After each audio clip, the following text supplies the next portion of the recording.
लोकसभा में वित्त मंत्री ने बजट 2026 पेश कर दिया।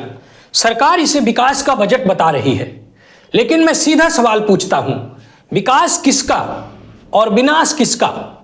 यह बजट बहुजन समाज का बजट नहीं है, यह बजट किसान का नहीं है, यह बजट बेरोजगार युवा का नहीं है, यह बजट दलित, मजदूर, पिछड़े, आदिवासी और अल्पसंख्यकों का नहीं है।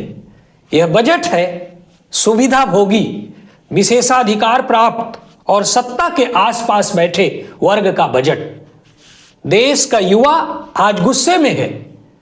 पढ़ा लिखा नौजवान रेलवे, सेना, शिक्षक भर्ती हर जगह धोखा खा चुका है।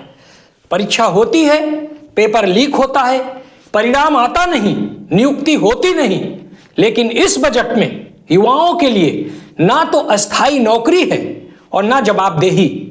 सरकार कहती है स्टार्टअप करो। हम पूछते हैं, जिसके पास पूंजी नहीं, नेटवर्क नहीं, उसे स्टार्टअप का सपना क्यों दिखाया जा रहा है? कुल मिलाकर आज देश का युवा बेरोजगारी से जूझ रहा है। पढ़ा लिखा नौजवान नौकरी के लिए दर दर भटक रहा है। लेकिन इस बजट में ना तो अस्थायी रोजगार की योजना दिखती है और ना ही सरकारी भर्तियों को लेकर कोई भरोसा।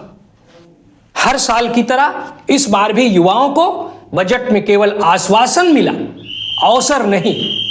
किसान आज खेत में नहीं, कर्ज में खड़ा है। खाद महंगी, बीज महंगे, डीजल महंगा, एमएसपी की गारंटी आज भी सिर्फ कागजों में है। लेकिन बजट में किसान को फिर से आत्मनिर्भर बनने का भाषण पकड़ा दिया गया। सवाल यह है, जब किसान आत्मनिर्भर नहीं तो देश आत्मनिर्भर कैसे होगा? महंगाई ने बहुजन समाज की थाली से रोटी छीन ली है। रसोई गैस, दूध, दाल, सब्जी सब आम आदमी की पहुंच से बाहर होता जा रहा है। लेकिन इस बजट में आम आदमी को टैक्स की मार वहीं पड़ी है जहां उसकी जेब पहले से ही खाली थी। अमीर को राहत, गरीब को उपदेश, यही इस बजट की असली पहचान है। पीडीए, पिछड़ा, दलित और अल्पसंख्यक इस देश की आबादी का बहुमत है। लेकिन बजट में इनकी हिस्सेदारी सिर्फ भाषणों में है, फैसलों में नहीं। शिक्षा में अवसर की बात होती है, लेकिन सरकारी स्कूल और विश्वविद्यालय कमजोर किए जा रहे हैं। आरक्षण की बात आती है, लेकिन खाली पद भरे नहीं जाते।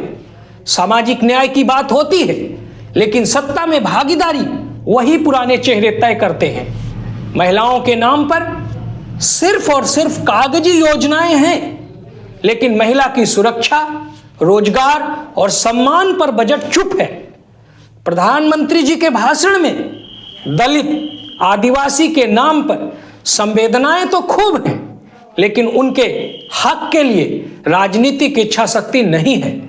दरअसल यह बजट बताता है कि सरकार की प्राथमिकता क्या है। सरकार की प्राथमिकता संविधान नहीं है, सरकार की प्राथमिकता कारपोरेट है। सरकार की प्राथमिकता न्याय नहीं है, सरकार की प्राथमिकता प्रचार है।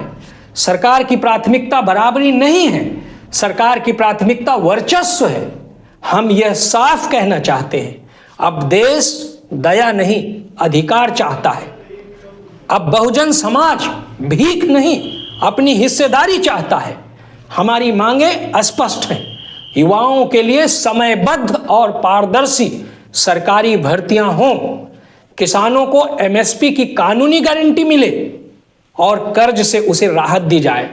शिक्षा और स्वास्थ्य पर खर्च बढ़े, निजीकरण पर रोक लगे। पीडीए वर्गों को नीति निर्माण में वास्तविक भागीदारी मिले। महंगाई पर सख्त नियंत्रण और गरीब को आर्थिक सुरक्षा सीधे सीधे दी जाए। यह लड़ाई बजट की नहीं है, यह लड़ाई संविधान बनाम सत्ता की है। यह लड़ाई बहुजन बनाम विशेषाधिकार की है और यह लड़ाई न्याय बनाम अन्याय की है। और हम यह लड़ाई आखिरी सांस तक लड़ेंगे, क्योंकि बजट बदलना जरूरी है, लेकिन सत्ता की सोच बदलना उससे भी ज्यादा जरूरी है। सरकार बार बार बड़े प्रोजेक्ट्स और चमकदार आंकड़ों की बात करती है, लेकिन असली सवाल यह है, क्या इससे आम आदमी की जिंदगी आसान होगी? क्या इससे भूखा पेट भरेगा क्या इससे बेरोजगार को नौकरी मिलेगी? दुर्भाग्य से जवाब फिर वही है, नहीं। सरकार को चाहिए कि वह बजट का केंद्र आम आदमी को बनाए। युवाओं के लिए समयबद्ध रोजगार योजना लाई जाए। किसानों को लागत का पूरा मुनाफा और कर्ज से राहत मिले। शिक्षा और स्वास्थ्य को सस्ता और सुलभ बनाया जाए। महंगाई पर नियंत्रण और गरीब वर्ग को सीधे सीधे आर्थिक मदद उपलब्ध कराई जाए। देश को दिखावे का नहीं, संवेदनशील और न्यायपूर्ण बजट चाहिए, क्योंकि आम आदमी सिर्फ भाषण नहीं, इंसाफ चाहता है।